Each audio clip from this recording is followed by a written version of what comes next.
So Sonali and Ramji said to me, they said, it'd be really nice to find somebody who can do a dynamic, inspirational, entertaining, amusing opening session at the World Yoga Show. And so they sent out an email to all the teachers, I believe, and nobody responded except me. Sorry guys, it was meant to be. But it is the first session, so we won't be too challenging. Let's ease in gently, although the subject that I felt driven to speak about is a little bit more serious than many of the sessions, but I think it'd be nice to place the context of what we do in a broader setting, especially since the country is hopefully coming out of a very challenging period. And although some of the challenges are disappearing, I think the mental challenges are going to be greater than we've ever known before. And as yoga practitioners, great opportunity, real challenge, fantastic sadhana available, but it's going to be an interesting journey. So I thought, let's try and start with something very relevant and pertinent. Please, if you wish to, and I promise not to reach out, but you're all welcome to come just outside of arm's length. And I won't strike anybody or anything like that, so please do come a little bit closer if you wish to. But you don't have to. There's no compulsion. Apart from me continuously referring to the people who have chosen to stay sort of at a distance. I'm only playing. Please, if you're comfortable there, don't worry about it. All right. So, if you'd like to settle down, welcome. And so those members of the gathering who have got pacemakers or... I'm only joking. That comes later. So if you'd like to close your eyes and let's just settle down as though we were in a session of Yoga Abhyas. And join me for 3 Oms, the first 3 Oms of the World Yoga Festival 2022. If you'd like to exhale, breathe in.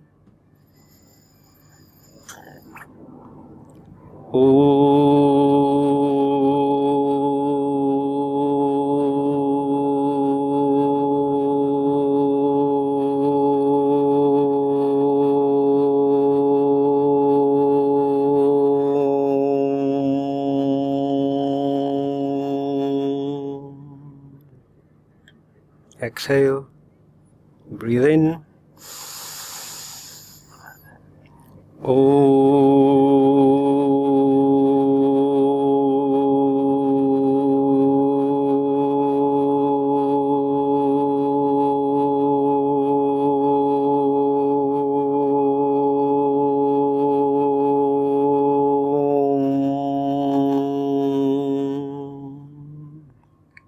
Now, as long as you possibly can, exhale fully. Breathe in fully, and then a slow, long, drawn-out Omkar. So exhale. Breathe in.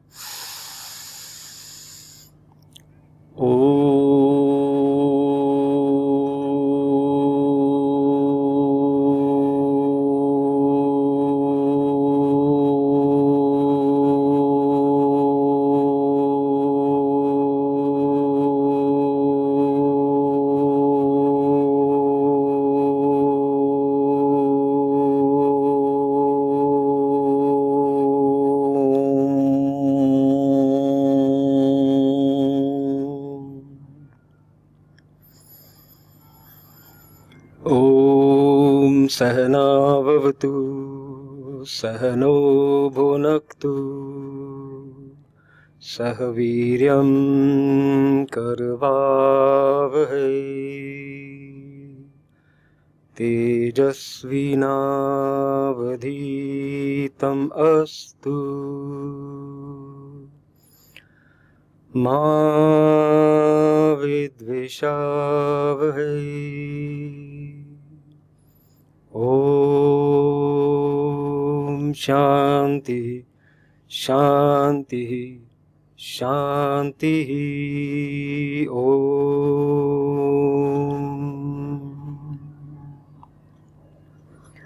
May divinity guide us and protect us.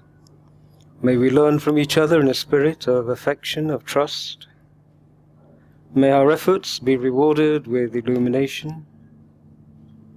And may there never be harsh words between us. May there be tranquility, tranquility, tranquility. Oh, that's it. Without any rush, allow your eyes to open.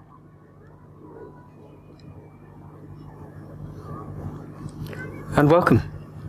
Welcome to the World Yoga Festival 2022. And thank you so much for turning up on a evening after you've all had long travels and journeys to get here.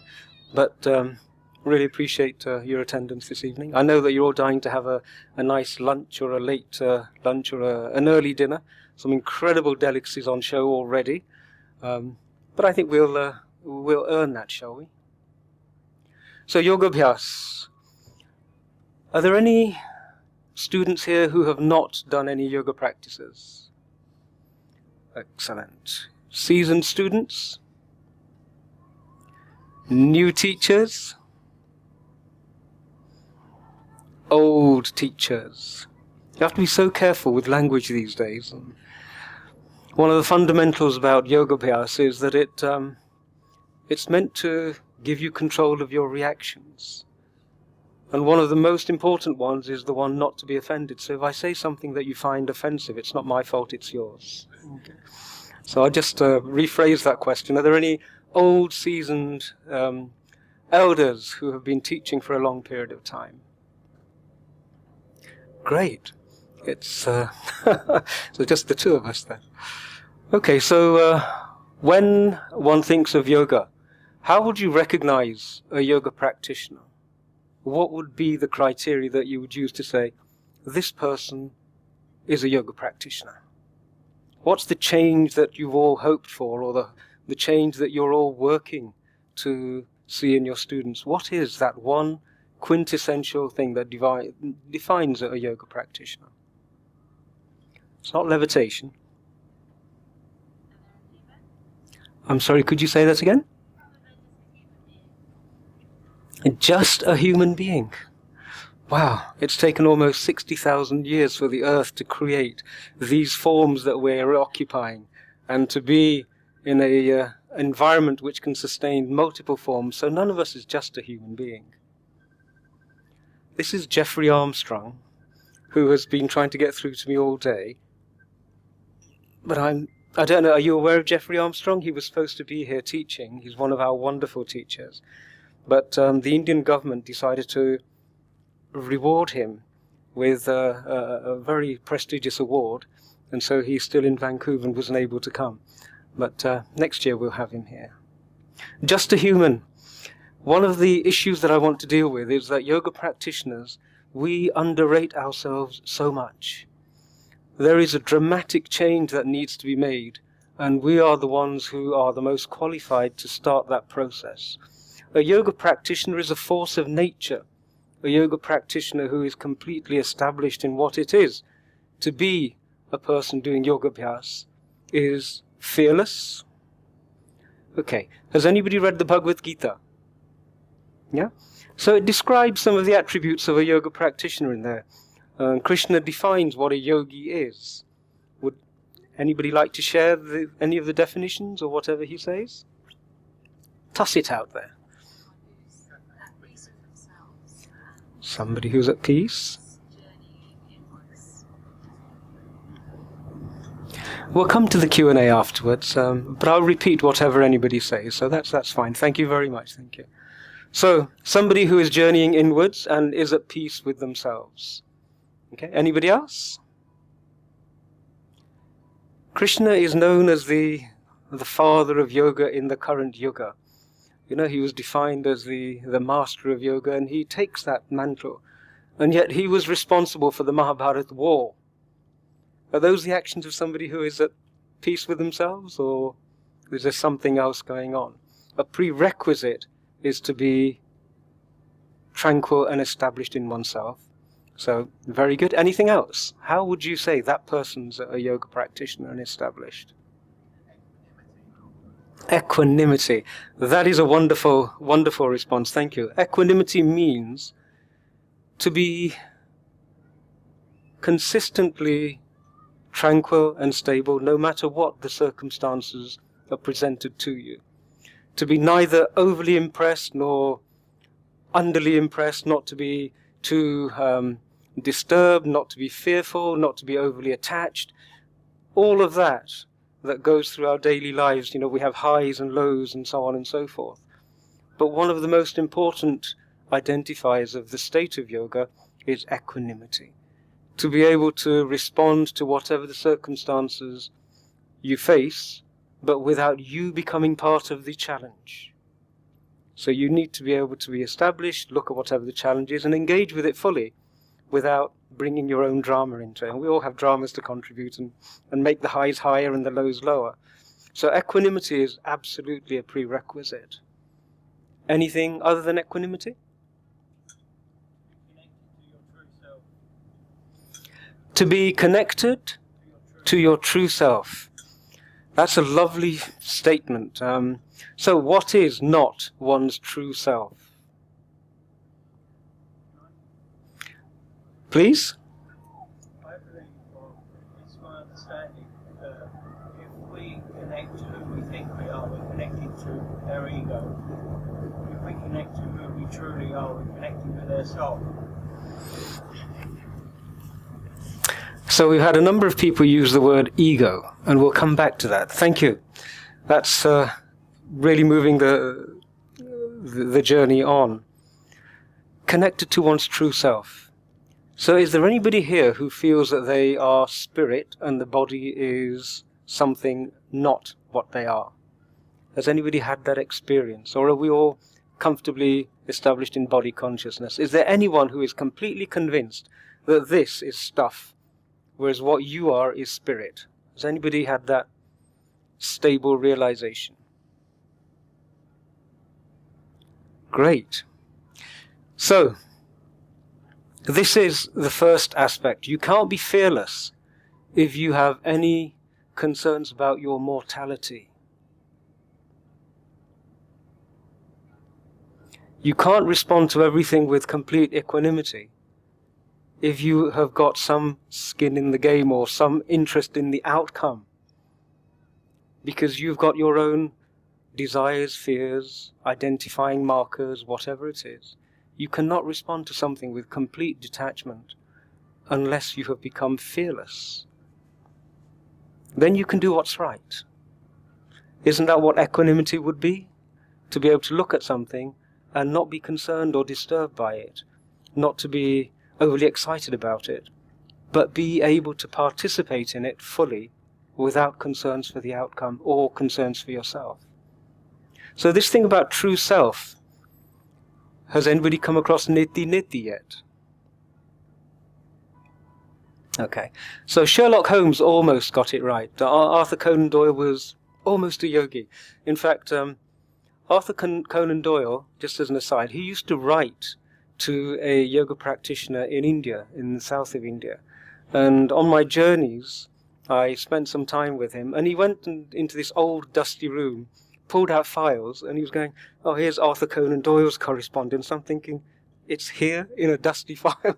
Why hasn't this been sort of preserved and published yet? But Arthur Conan Doyle, or Sherlock Holmes, said that when you've eliminated all of the possibilities, whatever you're left with is the certainty. So you can say it could be this, but if you try and fit it into the scenario, it doesn't work, you get rid of it. You try the next scenario, you get rid of it if it doesn't apply. You get each theory you get rid of until there is something that's left, and no matter what it is, then you say, okay, I'll accept that as the reality. So it's a process of removing understanding as opposed to constructing understanding. Anything that doesn't apply, you discard it and you say, right, let's move on. Niti-niti means not this, not that. Okay? So this thing about true self, which is so important, this thing about true self, let's just do a quick exercise. This thing, I'm absolutely certain, is not me. Okay? How did I get to that understanding? It's a process of elimination. Every cell in the body has been reproduced, apart from a handful. Every 9 years, you have a completely new body. Every cell has been replenished and reproduced. So the bodies that you're sitting in, some of us have had them reproduced at least half a dozen times. Others have had them reproduced maybe a couple of times. But the body that you're sitting in, physically, at this moment in time, every cell, is not the cell with which you experienced things a decade ago. And yet your memory, your sense of continuity, you can remember back to when you were a child. So that sense of existence and that sense of identity and personality goes way back beyond this body. So anybody who thought that they were physical, by the time you get to your 70s and 80s, you will have had 3 or 4 bodies, but you will have had running through it the experience of existence. So it can't be physical. Please refute it. Yeah? When you go to sleep, the body is continuously existing, and if you, as a being, were part of the body and you were the body, you would not have the absence of consciousness of the body when you're in deep sleep. We have gaps at night time, don't we? We go into deep sleep. The body's there continuously. It doesn't disappear and doesn't appear in the morning.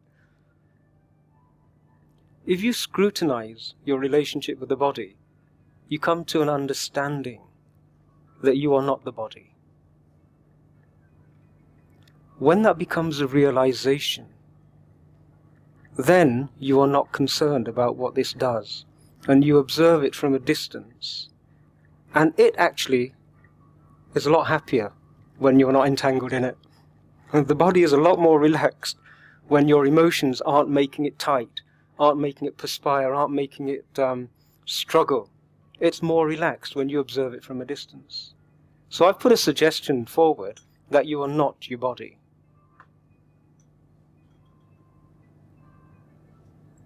There are practices that we do that take you to that realization. Realization means that it becomes your living, walking experience. It becomes real for you. Rather than it being the idea that it is at the beginning, you actually become completely engaged in that as your day-to-day working practice. The second thing I'm going to ask you to do is, how do you know that I am not you? Nice and simple question. Apart from the fact that one of us looks wonderful and is... sorry, I won't go there. How do you know that I am not you? How do you know that you're not a plant? How do you know you're not a chair? Okay. Observation. Don't we observe things? Yeah. So, Laura, you're sitting there. I'm sitting over here, and I'm watching you from over here. And because of the distance between us, I'm looking from here, and I'm looking at you. So there is a gap, isn't there? And anything you can observe cannot be you. Is that true? If you look at each other, there's a gulf, isn't there? We exist somewhere behind our eyes. This is our experience. I'm behind my eyes, I'm looking through these things, and I see you over there. But whatever you observe cannot be you.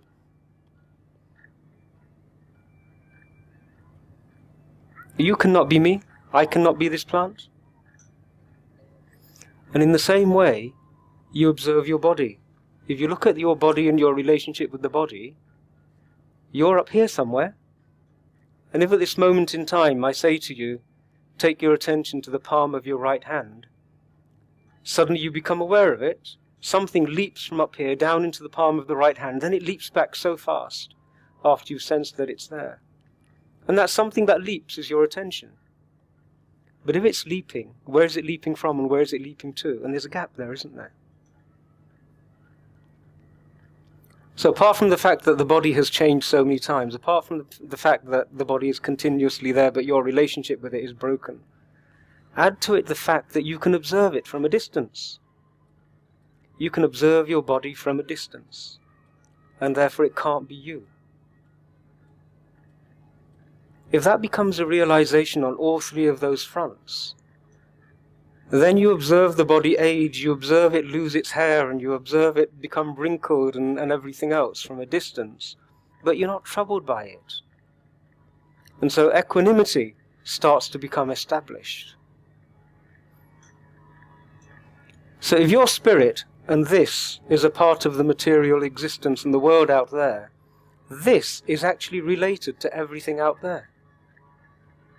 But we're spirit. So your body is part of the world, but you are engaged with the world through the body, but you are not the body. When that becomes a realization, something else happens. And that is that your appreciation for the body becomes dramatically more, it improves, you become more appreciative of it. Because if it wasn't for the fact of a body, you would not be able to have the realization that you're not body. And so you're indebted to it. And then you're indebted to everything else that has become, that is responsible for creating the body. Which means each and every one of us. It means the environment, it means the earth, it means the societies that we're involved in. Everything is responsible for creating more and more of these bodies so that spirit can occupy them, so that ants can crawl over them, and that we can experience physicality. And spiders, money spiders, can drop little bits. Sorry. And so your appreciation for the body becomes dramatically improved. We realize in our tradition, there is a statement in the Yoga Vashishta, the Maharamayana as it's called. It says that the earth produces bodies and souls, the earth produces bodies like flowers appearing on the surface of a lake, lotuses appearing on the surface of a lake. And in the same way that bumblebees fly down and drink the nectar in those flowers and become intoxicated, in the same way our spirits become attached to the bodies and become intoxicated with the experience of physicality. But that spirit, it's only a temporary relationship. We're intoxicated by it to a stage where we realize and remember we are not it. And then we have an obligation. In our tradition, we say there are 3 debts that every human being should pay. One is the debt to repay the gift of a healthy body. All of our healthy bodies are created by our parents looking after their own health, our grandparents, and everybody in our lineage in our family lineages, who have taught us what we should eat and how we should sleep. Our mother and father, and they teach us how to live in this world. There's a debt to repay there. And so we say that debt must be repaid either by having children ourselves and bringing them up so that other spirits can come and occupy them and continue their journey, or by looking after children. So that's one of the debts that we have to repay. And the more you appreciate the body for what it is and how it's not you, the more you want to repay those debts.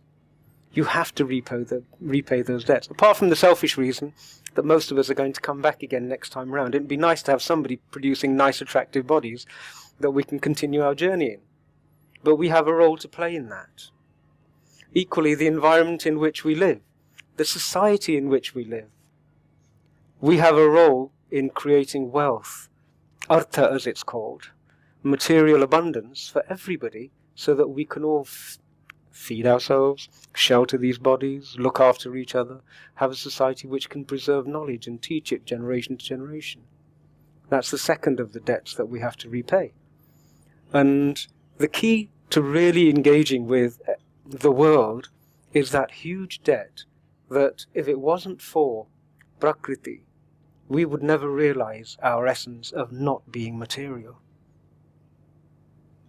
Imagine if each and every person in this country had gotten to that realization that one, they were not physically confined, and so they became courageous, not fearful about what's going to happen tomorrow, not so worried about, will Boris come back, and those sorts of things, but fully engaged in serving society.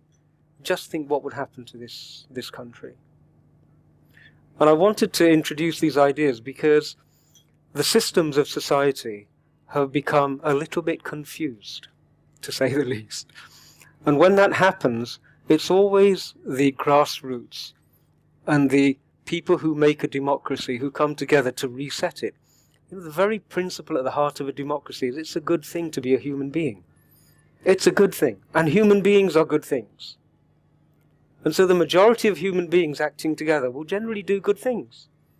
And so if we have the freedom to choose our own leaders, then we're going to choose genuinely good people.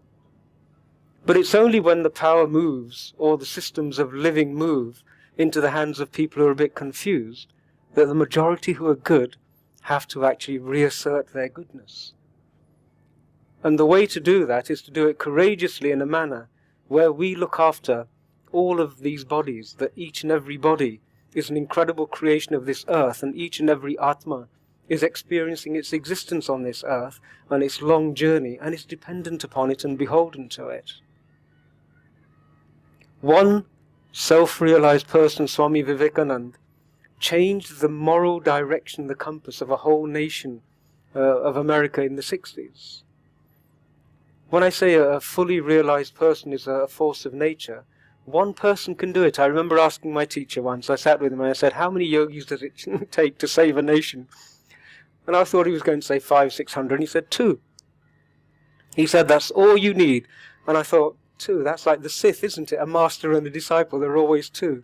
But he said, no, all you need is 2 courageous people who are realized enough not to value their body above the system that creates all bodies.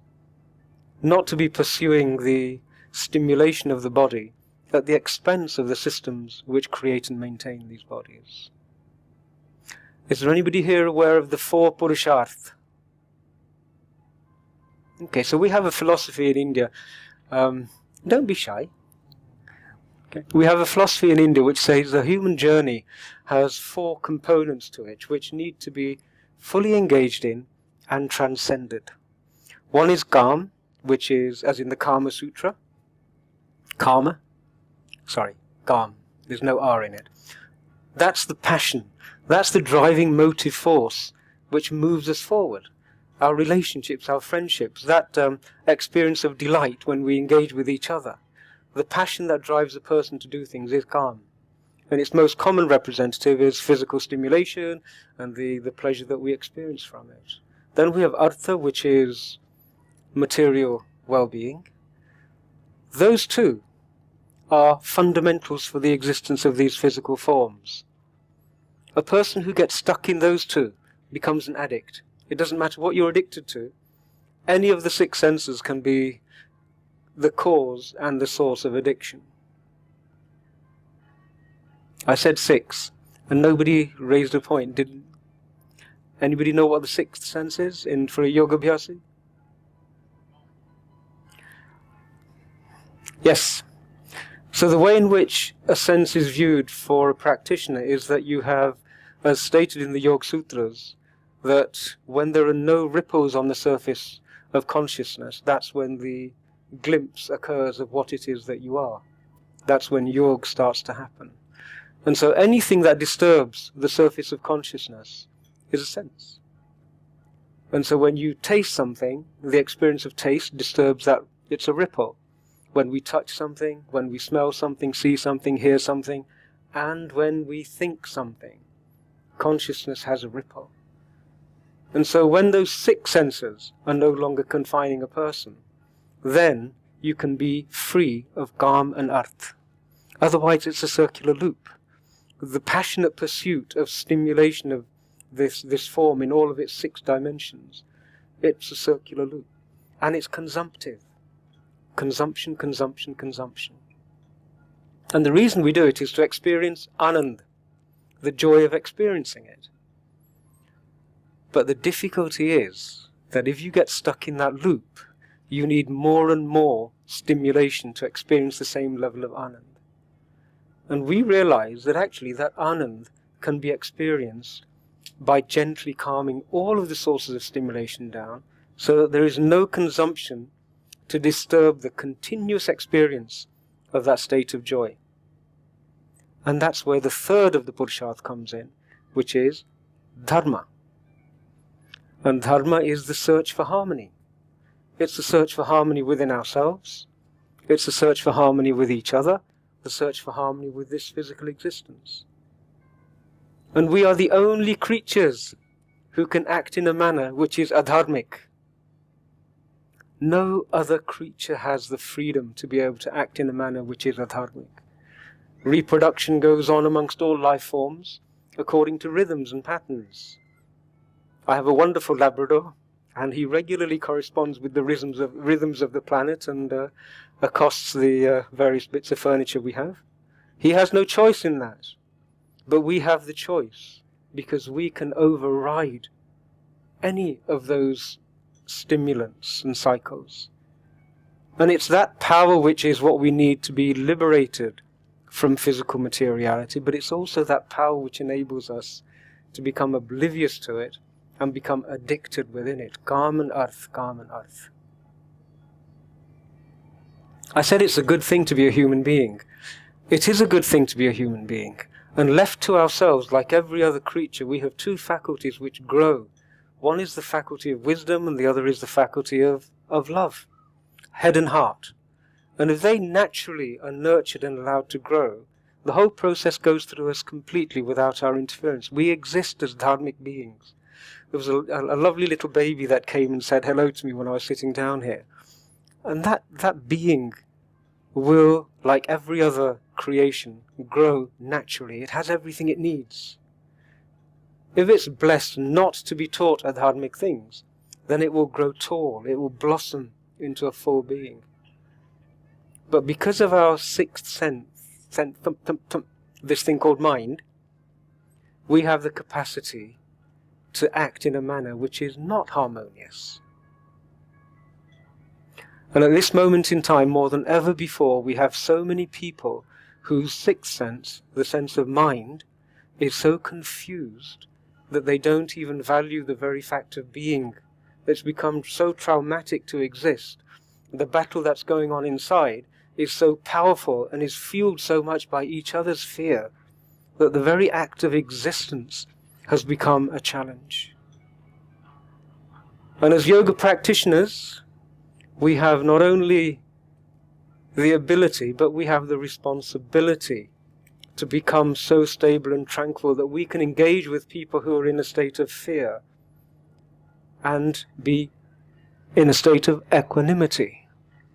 Whatever drama is being played out around us, if we are not so fearful, if we are aware that the possibility that we are eternal, and that a time is going to come when this thing is going to switch off, and you're going to step out of it and look at it and think, okay, I understand I'm not that anymore. When you realize that that's the reality, then we can engage and become part of everybody's solution. It doesn't mean we go around doing good, but it means we become the safe space for other people to experience and to express and to grow so that they can grow beyond whatever it is that's causing a difficulty. Nobody else can do it. We are so important at this time. And I wanted to start people on the process of trying to think beyond just doing asana so that we can sit for a bit longer, or doing japa so that our voice box opens up a little bit and we can create resonant orms for a long period of time and our lungs expand and so on and so forth. The reboot that I've mentioned in the little preamble is when we move beyond what the needs of this body is. We move beyond the limits of what this thought process is to being able to see what's required of us. We have something called swabhav. And has anybody come across the word swabhav? Ji? Habits. Okay, yep, sort of, yep. Nature, we're getting closer. Anybody else? Swabhav is your unconscious inclinations, your sentiments, those things that you do to make yourself feel good and comfortable and satisfied without knowing and without thinking and creating a structure to achieve it. Swabhav is your sentiments, your personal sentiments and feelings. Then we have swadharam, which is the reason for which you exist. When you can unite your sentiments with your swabhav, when you can unite your swabhav with your swadharam, the reason for which you exist, all of a sudden you start to grow. You start to feel fulfilled. You're doing what you were supposed to be doing. And that side of human evolution then starts to take over, and you move into a place where you become genuinely capable of being of use to other people. You find that there is an innate human capacity which says, I want to help other people. It nourishes me when I help somebody else. But this is in all of us. We don't have to be taught it. It's innate. Where is the confidence which says you can do that when you need to do it without having all of the judgments and the calculations and the schemes and the value and all that sort of stuff going on? We have to do this. I talked about ego. Okay, is there anybody here who is an engineer, or a maths teacher, or a techie, or a mathematician? Great. Okay, so I'm going to give a thought or two about ego. In the Bhagavad Gita, Sri Krishnaji says, you cannot even sit still without performing karma, without performing karmas. And yet karma is meant, often it's described as being actions. Is that right? Has anybody come across karma as being actions? What you do comes back to you and so on? So where's the actions in that statement that Krishna says to Arjuna? He says, you can't even sit still without performing karmas. And yet he's sitting still. There's no action.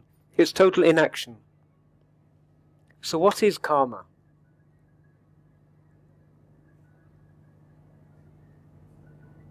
Okay. Anybody? Oh, I like that chap over in the corner. He's obviously been in one of these classes before. He's here under false pretenses.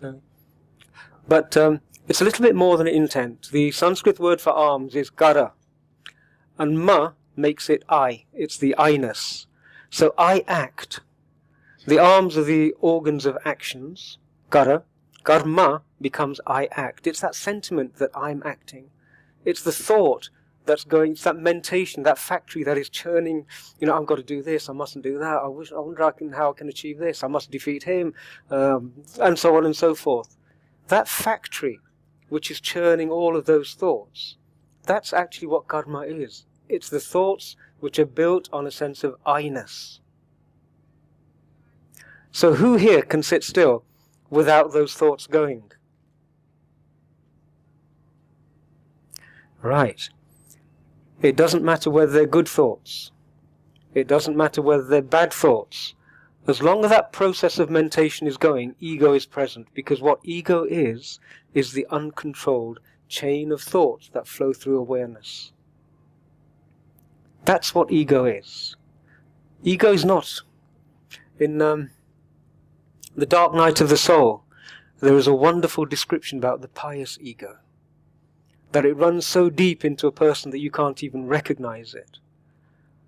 So from a technical point of view, if you can break that chain of thoughts, one after the other, if you can loosen the grip that that thought flow has on you, if you can not pay so much attention to that stream of ideas and words that's flowing through awareness all the time, then you have an opportunity of getting this rogue process to release its grip on your awareness. In the same way that we are able to scrutinize the body and come to the realization that this is not what you are, you can scrutinize the thinking process and come to the same realization, oh my God, that thought process is just something that I've been watching for a long time and thinking, hey, I'm thinking, and I've grabbed it and said it's me, when actually it's not. Because if you can observe your thinking process, it can't be you. Anything that you can observe is only the observation, the act of observation requires the observer, what you're observing, and a distance. Is there anybody here who is very comfortable with the idea of observing your thoughts? Shall we do a little practice? Is there anybody here who's unreasonable?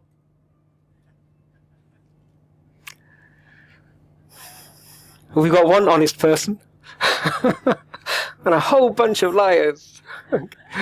All right. So, I am reasonable, able to reason. Okay?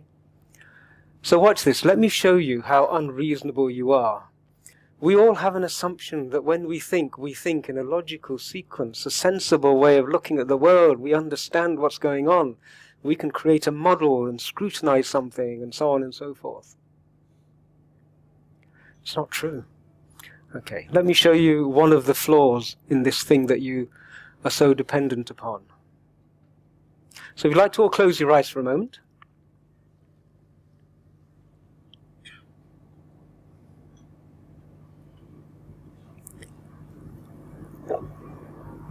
We have this thing called imagination. I'm going to say a few words. I'm going to tell a story. And afterwards I'm going to simply ask you, what did you see? Okay? It's not complicated. So in a vast desert, sand stretching out for eternity, there was a city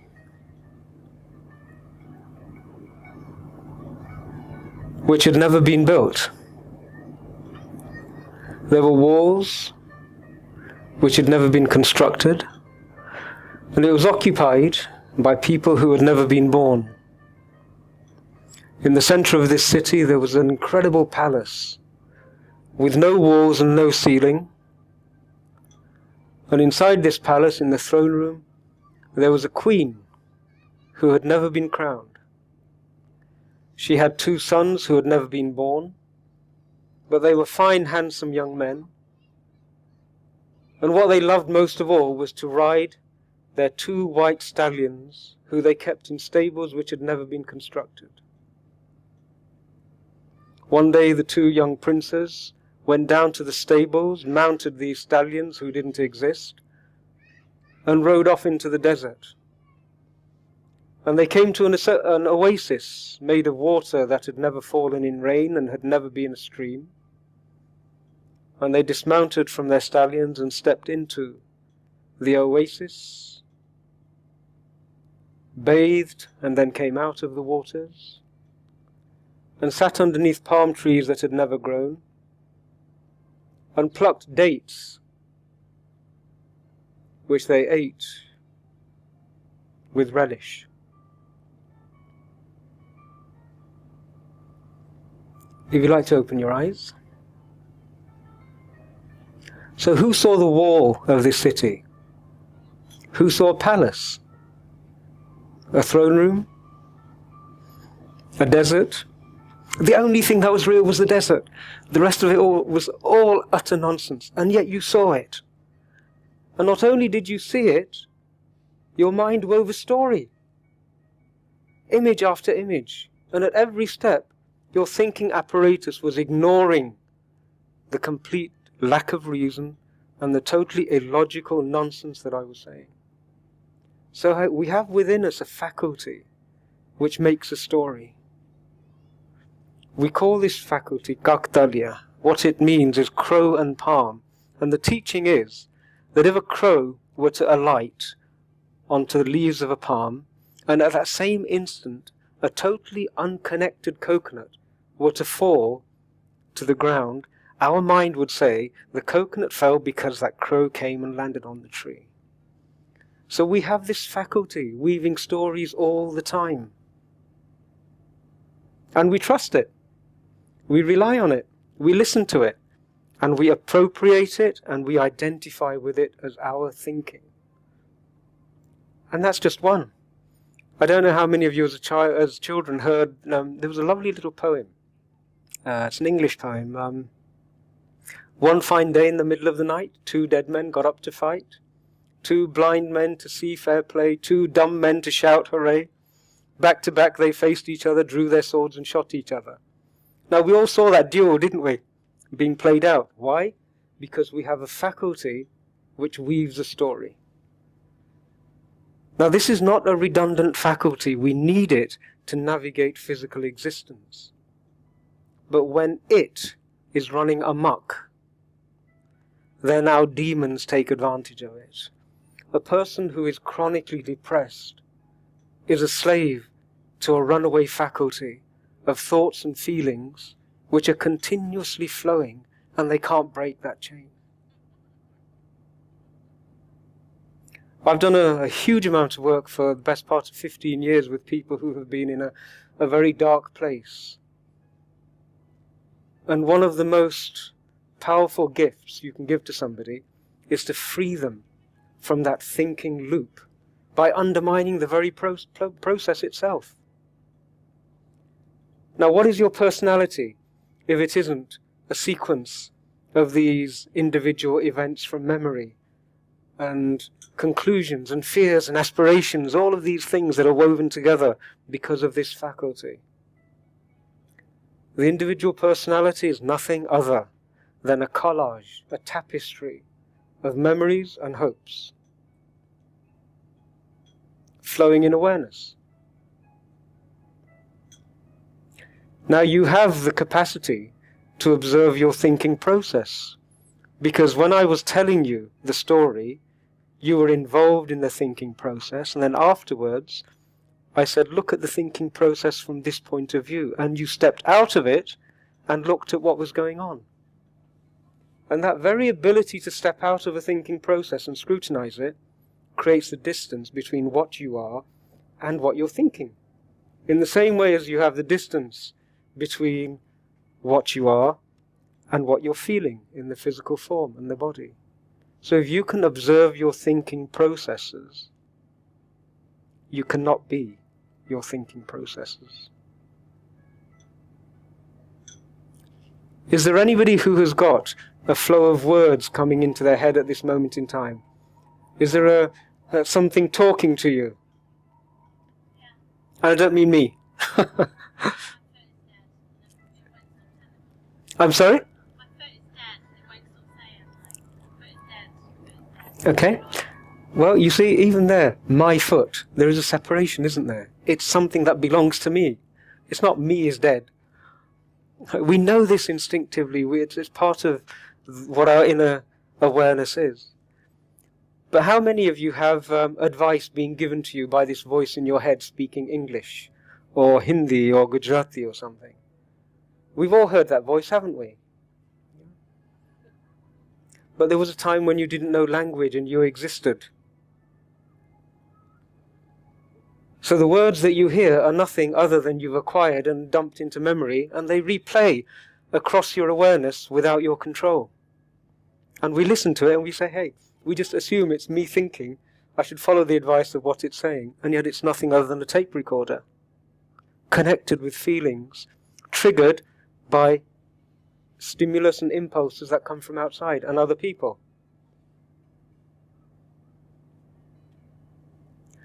If you can get to the stage where that individual flow across awareness is entirely in your control, and you can see beyond it and you're not a slave to it, then ego starts to let go of your consciousness. Patanjali's Yoga Sutras teach us what happens then is that the seeker rests in his or her own source. Yeah? And at that point in time, when the seeker rests in its own source and stays in its own source, then you become an observer of existence, able to engage with it. This is being photographed and recorded, isn't it? So I went through a stage where I would laugh at funerals, and I'd be sitting there like a giggling idiot, because everybody was so traumatized, and I was thinking, no, they're just bodies, don't worry about it, it's not a big deal, you're attached to it, she's okay, she's laughing, she thinks she's a little girl dancing in a meadow now, she's left it behind, don't worry about it. And then I learned that no, that wasn't the right way to do things. I had to master it, and so you end up crying when people are crying, and you end up laughing when people are laughing. But it's this which is laughing, it's this which is speaking whilst you're observing it. And then you have a genuine opportunity to make a difference. That's the state of what a yoga practitioner is aspiring for. To be able to be so courageous that you don't need anything, because you know that you are beyond, what does the Gita say? You cannot be cut, you cannot be burnt, you cannot be drenched, and so on and so forth. Atma is beyond all of this. And that's the essence, that's the real self, that's the true self. To connect with the true self, one way which I think works in this time and in this society is to not be dependent or attached to anything which is not you. Niti niti. Yeah, so the body's been recycled a few times, and it does its own thing. The thoughts, hopefully, some of us will go away from here and think, I needn't be so attached to my opinions. I needn't be so attached to my hopes and my fears and so on and so forth.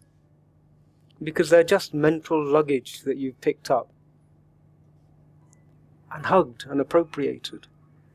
If you're not so attached to your opinions, just think of the relationship that you can have with your partner or with children and other people.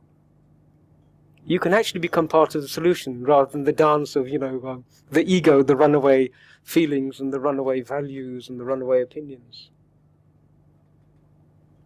That's what a yoga practitioner aspires to become. The only reason we do physical practices is to be able to park this for long enough so that we can study it, so that we can observe how it functions, so we can disentangle from it, and then use it for what it's supposed to be used for. I said that every creature functions in accordance with dharma. When we sit still, that's the moment when we are the most in accordance with what it is we're supposed to be doing here. Creation made something, and they made it so simple. All we have to do is shut up, sit still for long enough, right? Try and be quiet, turn your attention inwards, and then it naturally happens. It's only difficult because we have become so unnatural. We have become so undharmic.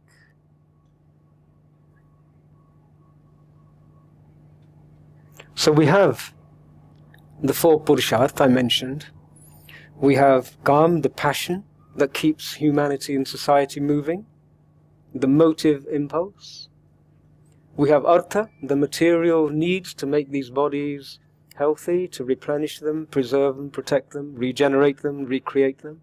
We have Dharma, to live in harmony with this, with everyone else, and all of creation. And the last stage is, does anybody know what the last stage is? Moksha. Okay. Does anybody know what moksha really means? There's lots of fancy theories, but I'm a techie, so I'll give you a techie's answer to it. What does moksha really mean? Anybody? Freedom from the cycle of birth and death. Lovely answer.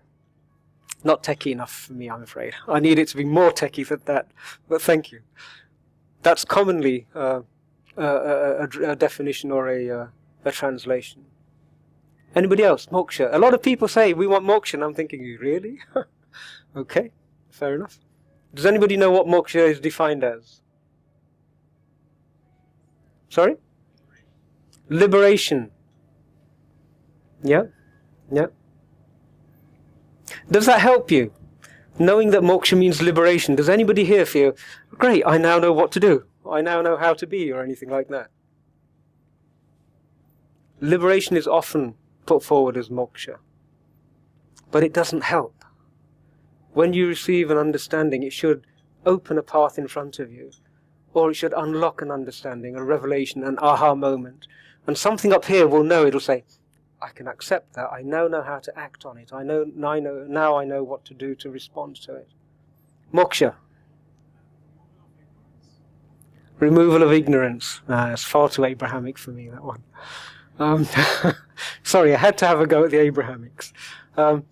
It's not actually technically removal of ignorance. Most people say it's cessation of desires. Moksha. You're no longer trapped by the needs and wants and desires. So moha is a word in Sanskrit. Moha means desire-based attachment. Ksha, if you stick ksha at the end of something, it means the diminution of. So moksha is actually the diminution, the lessening of all desire-based attachments. It's easy to experience. Does anybody here like Indian sweets? Okay. There's a particular sweet called a rasmalai, which is a milk-based sweet, and it is nectar. If you want proof of God, go and find a rasmalai and have a rasmalai. That will prove it for you. But after you've had the 10th one, you will see that the desire for it diminishes rapidly. That's moksha. Okay?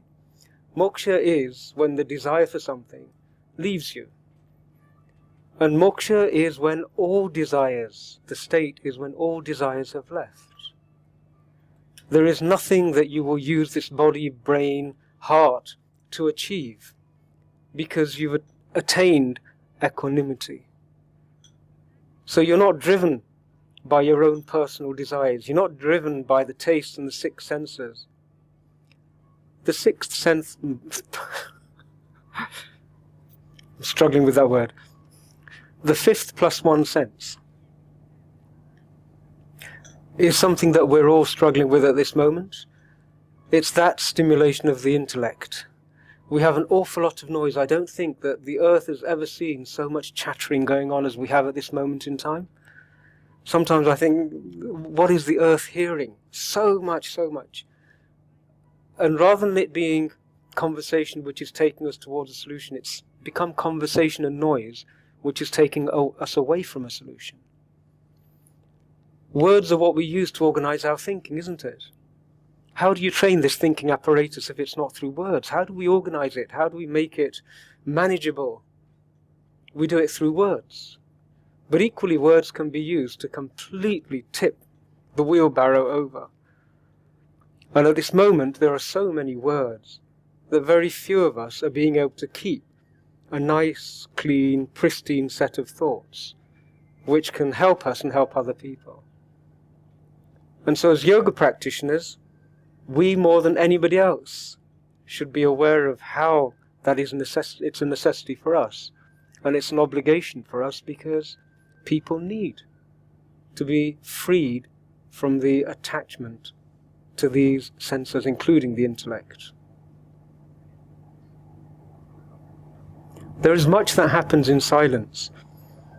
And people who talk their way through trying to find a solution to things that are coming out of noise, they are part of the problem. In the same way as, how do we meditate? I've had people, I'm sure the teachers have had people say, how do I meditate? And you say, it's not about doing. Stop doing, and it'll happen. In the same way, there are solutions which come by not looking for them, not creating frantic activity, but by allowing a natural settlement to occur. And as yoga practitioners, we have the opportunity to share that understanding. Is there anybody involved in religion and belief? So something new happened in this country only 2 weeks ago. We had an international ministerial conference on the freedom of religion and belief. So many good-natured people, 700 delegates from 170 countries came. And I was thinking, what they all need is a meditation session. They all need to be quiet for a period of time. Because it was just an awful lot of good-natured people saying a lot of things that are not going to change the issues. I've never seen humanity become so skillful at avoiding herds of elephants. There were so many elephants in the room, and yet nobody wanted to really appreciate and approach them. But they're desperate to find solutions. So we have an obligation to do this. I've talked about the 4 Purusharth. Kam and Arth. In the East, we were really lucky, because in India we had a climate which was naturally conducive to plentiful food.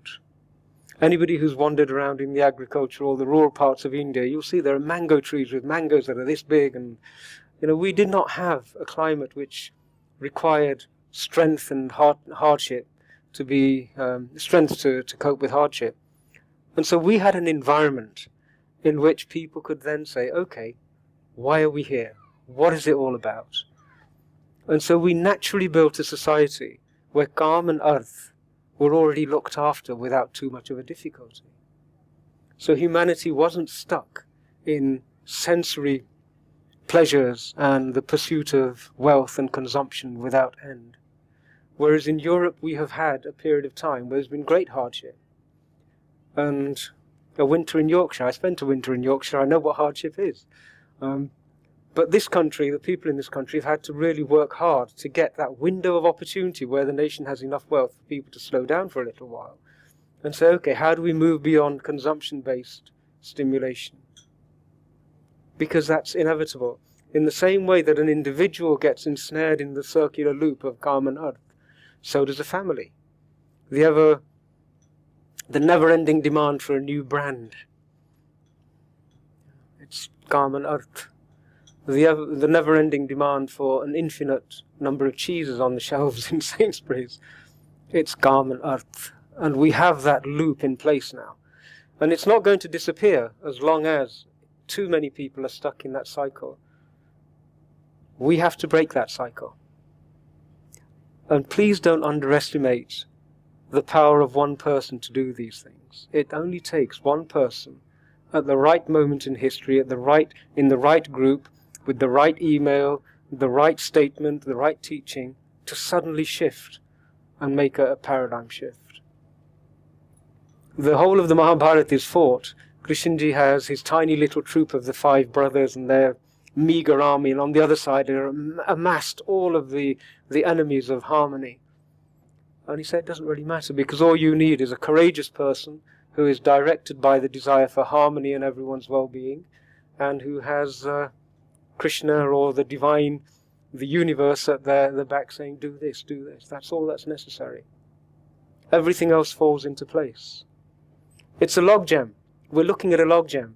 And remember, how do you release a logjam? You can either do it by moving every single log, or you look for the one log, you say, okay, if I move that one out of the way, everything else will start to flow. And the whole of this construct, this Brahmand creation, it acts to achieve that. It wants us to do that. We have a statement, Dharma Rakshiti Rakshita, that Dharma serves those who serve Dharma. That harmony serves and supports and nourishes those who serve and support harmony. So be more courageous with your practices. I'm really hoping that in the next 2 or 3 days we can encourage people to start to become a bit more, shall we say, courageous off the mat. Not quite so focused on what it is that we individually might want to achieve. It's not really enough. If you have an established practice, get it into schools. Do something with your local youth club or local community centre. It doesn't really matter. The cumulative impact of doing small acts is unbelievably huge. And so that was going to be my recommendation to everyone. Are we up for a little bit of physical work before we slow down? Do we have a few moments for a bit of loosening up? Yeah? Thank you. She's the boss. I was introduced to her as the boss, so I said, okay. Okay. So we're just going to loosen up a little bit. We've been sitting for a while. The practices that I'm going to take you through are not difficult to do. There's nothing overly strenuous, but I have no obligation with any of you. We've signed no contracts. You have a central nervous system, so you are responsible for monitoring what you can and can't do, not me. Okay? So if I ask you to do something, please pay a bit of attention to it, and if you have got a pacemaker, there's no need for you to do it. All right? If you have hypertension or something like that and it's serious, then please don't feel obligated to do it. I'm from my lineage is with the Nath Parampara, and the Naths were a bit more robust in our engagement on occasion, and not so gentle and loving and affectionate as perhaps other traditions are. But we really do encourage people to be responsible for their well-being and their activities a bit more. Okay, so we're not going to do anything too harmful. If you'd all like to stand up, please.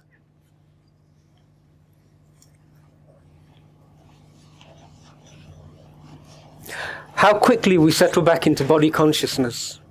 Everything I said about you not being bodies, have you noticed how quickly it disappeared and we moved into habitual being bodies? It happens. Okay, so the first thing we're going to do is to expand the rib cage.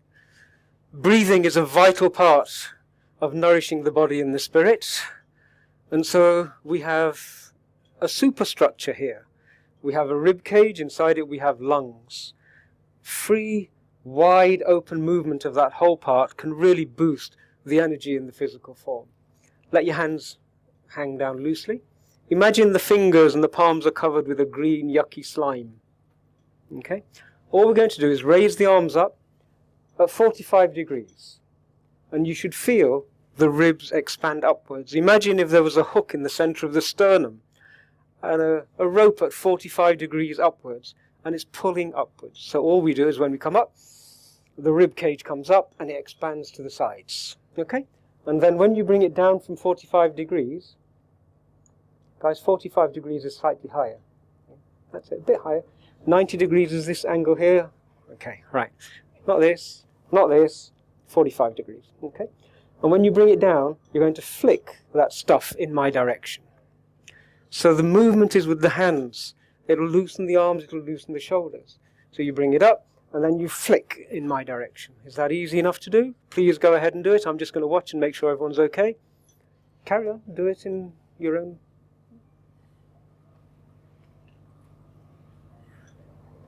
Okay, nice. These are the first movements of the show. Well done. So, nice and loose. Now we inhale on the way up. So as we go up, we breathe in, and we're filling that expanded rib cage with expanded lungs. We breathe in, and then gerbil cheeks, hamster cheeks. So make a little circle with your lips, and when you breathe out, blow. Okay? I can blow out a birthday cake at about 10 feet. All right. So we're going to breathe in.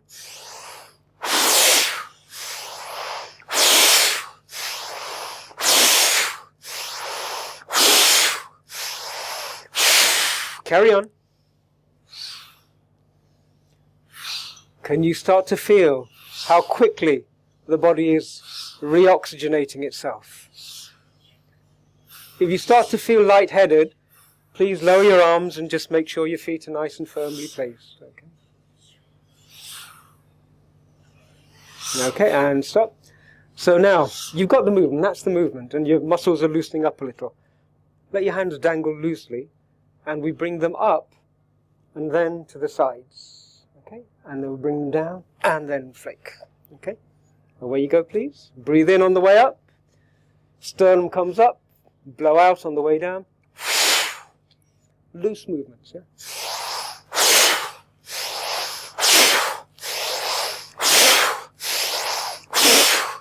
Carry on. Very good. Please relax. Last step. Hold the abdomen in, please. Okay? So it's the chest that comes up. Just hold the abdomen as you go in. So hold it in using your abs rather than your hands. Sorry, didn't make it clear. Okay. That's the last of the sequence, so that's the last step of it. So now 10 breaths each, please. Full inhalation through the nose, full exhalation through the mouth, arms coming up, expand the rib cage, and loose arms as you come down. To a count of 10, please, your own count. Loose arms, loose arms. Flick. That's it. Flick that slime. Yeah? I'm not getting any slime, guys. It's got to be flicked. That's it.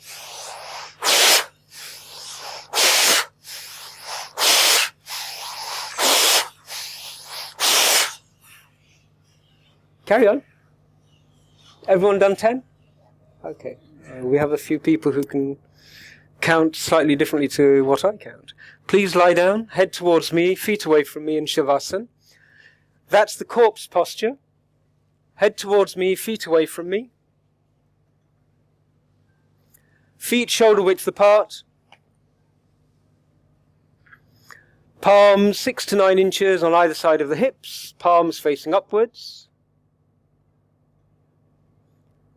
Guys, 6 to 9 inches. The hands should be 6 to 9 inches away from the hips. So check your hands, check your hips, and just see if it's 6 to 9 inches.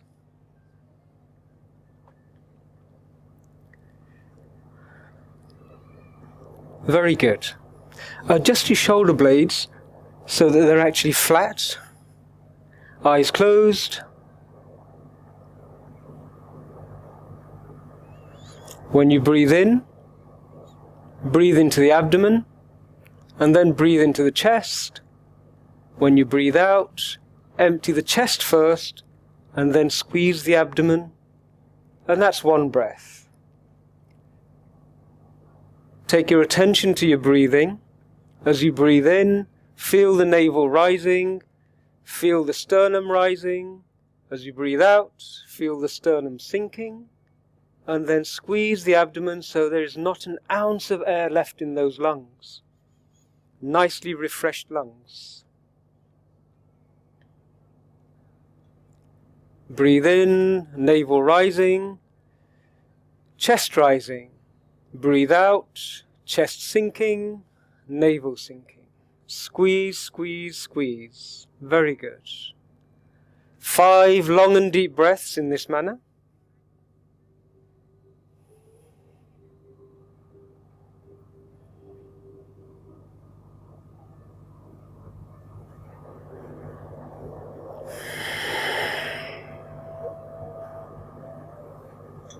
Abdomen, chest, chest, abdomen.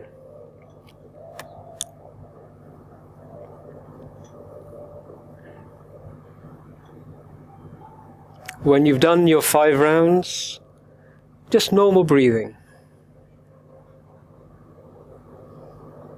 Relaxed breathing. Let every muscle become loose. Be conscious of the posture that you're lying in. Just be aware of it. Check your hands, check your feet. Check the points where the body is touching the floor. And then be aware of how heavy the body is. Just feel the weight of that body sinking, pressing down onto the floor. Just feel the weight of the body.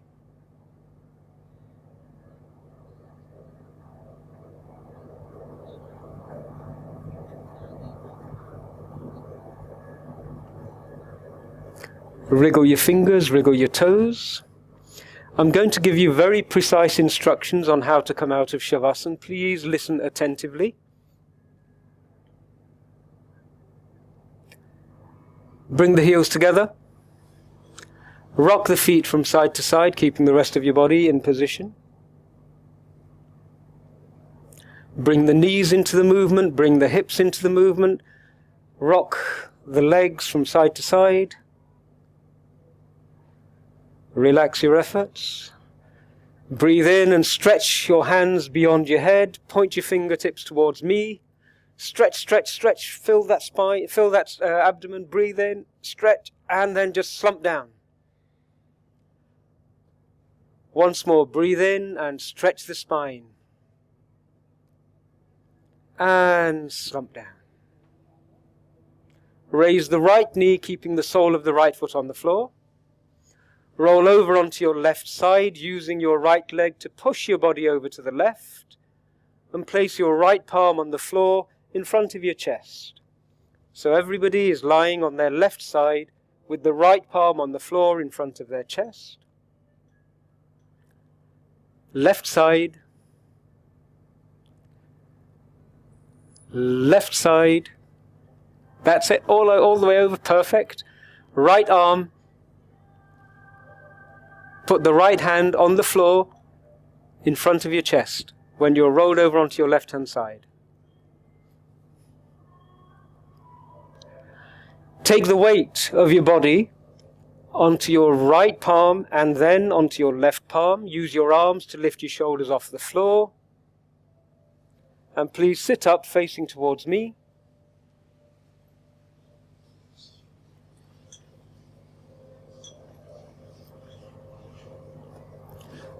So 3 people don't know their right hand from their left hand.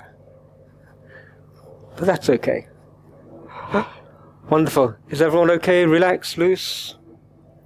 Very good.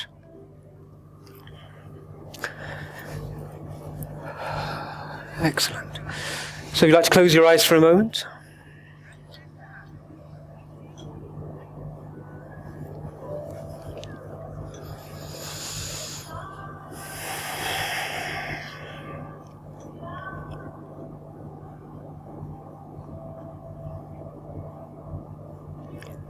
bring to your attention what we've been talking about briefly.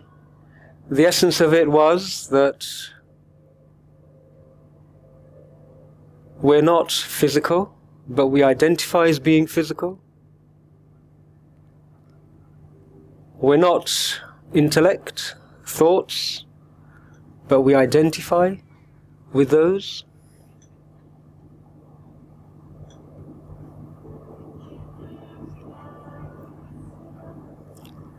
When it becomes a realization,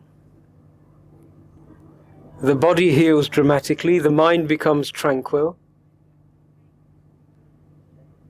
We can navigate existence with fearlessness, with equanimity.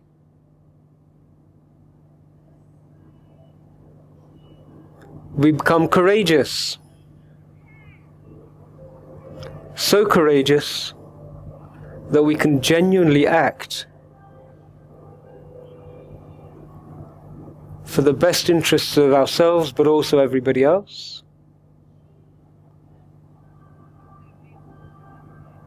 In doing so, we also become closer to an experience of what it is that we are.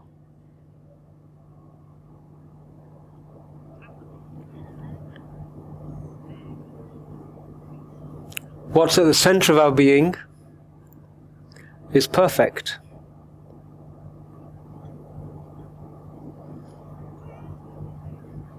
Everything that is outside of our being is also perfect.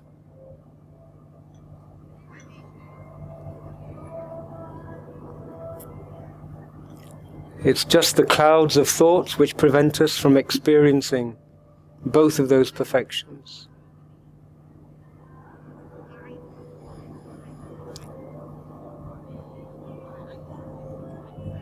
Be ready to chant Om 3 times. Exhale fully.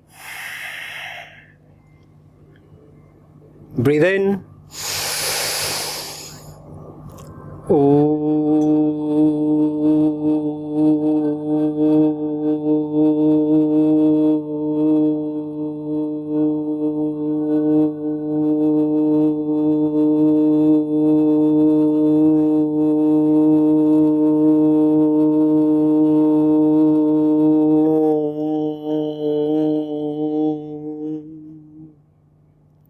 Once more, exhale. Breathe in.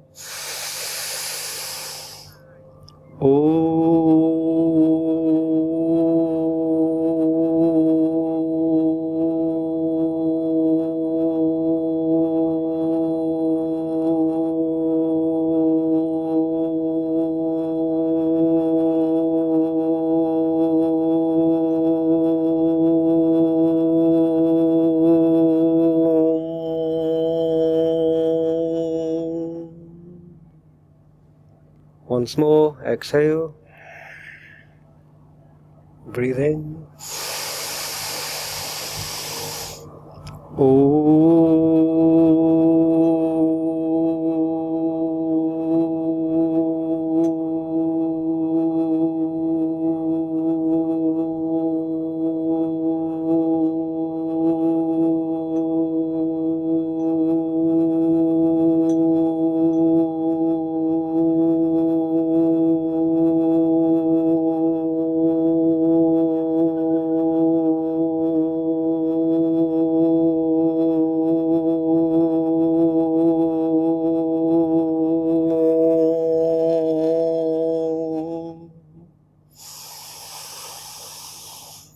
Om Purnam Ada Purnam Idam Purnat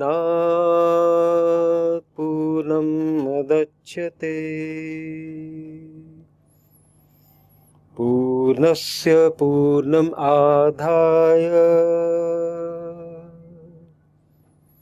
Purnam Eva Vashishyate. Om Shanti Shanti Shanti Om.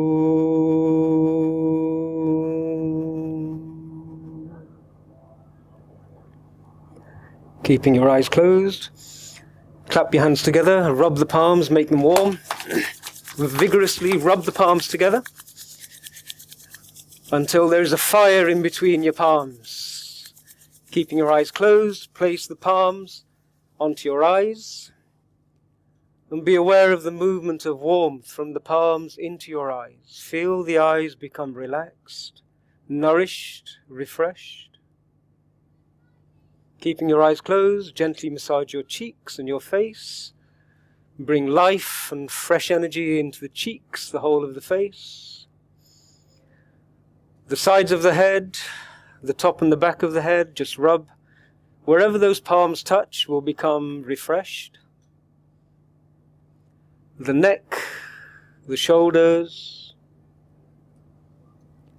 Using your right palm, find the center of your sternum, and then slightly below the center, use the warmth of your right palm to bring warmth to the little inverted V just underneath the ribs, where the ribs meet.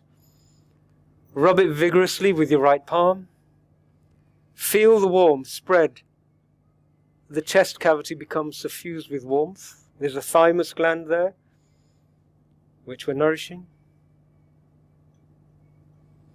Gently massage your thighs, your knees, your calf muscles. Bring awakenedness to the whole body, which is not you, but bring awakenedness to it. And keeping your eyes closed, bring to your mind those who have been teachers, parents, those who have helped give us wisdom and knowledge to guide us in this journey, and recognizing them as gurus. With bended knees, place your forehead to the ground and just Om Gurubhyo Namaha. And thank the earth for a gift of an incredible body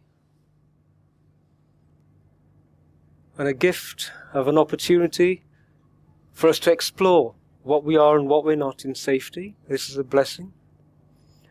Om Tat Sat. If you like to sit up, and gently in their own time allow your eyes to open. Welcome to the World Yoga Show 2022. I hope that wasn't too stressful, it wasn't too taxing. And hopefully there were a couple of aha moments. I saw some eyes glinting here and there, which was wonderful.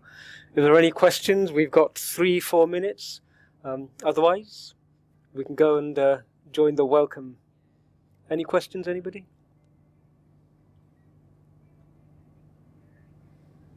Thank you. It was a great welcoming. Oh, it's my pleasure. Is there anybody here who's seen Hill Street Blues? Can anybody remember it? Yeah? Okay, it's dangerous out there, be careful.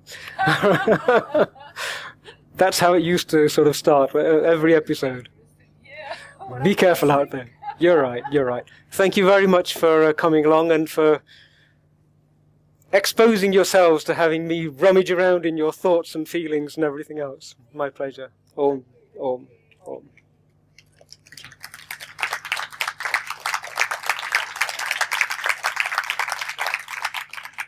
Thank you. Thank you very much.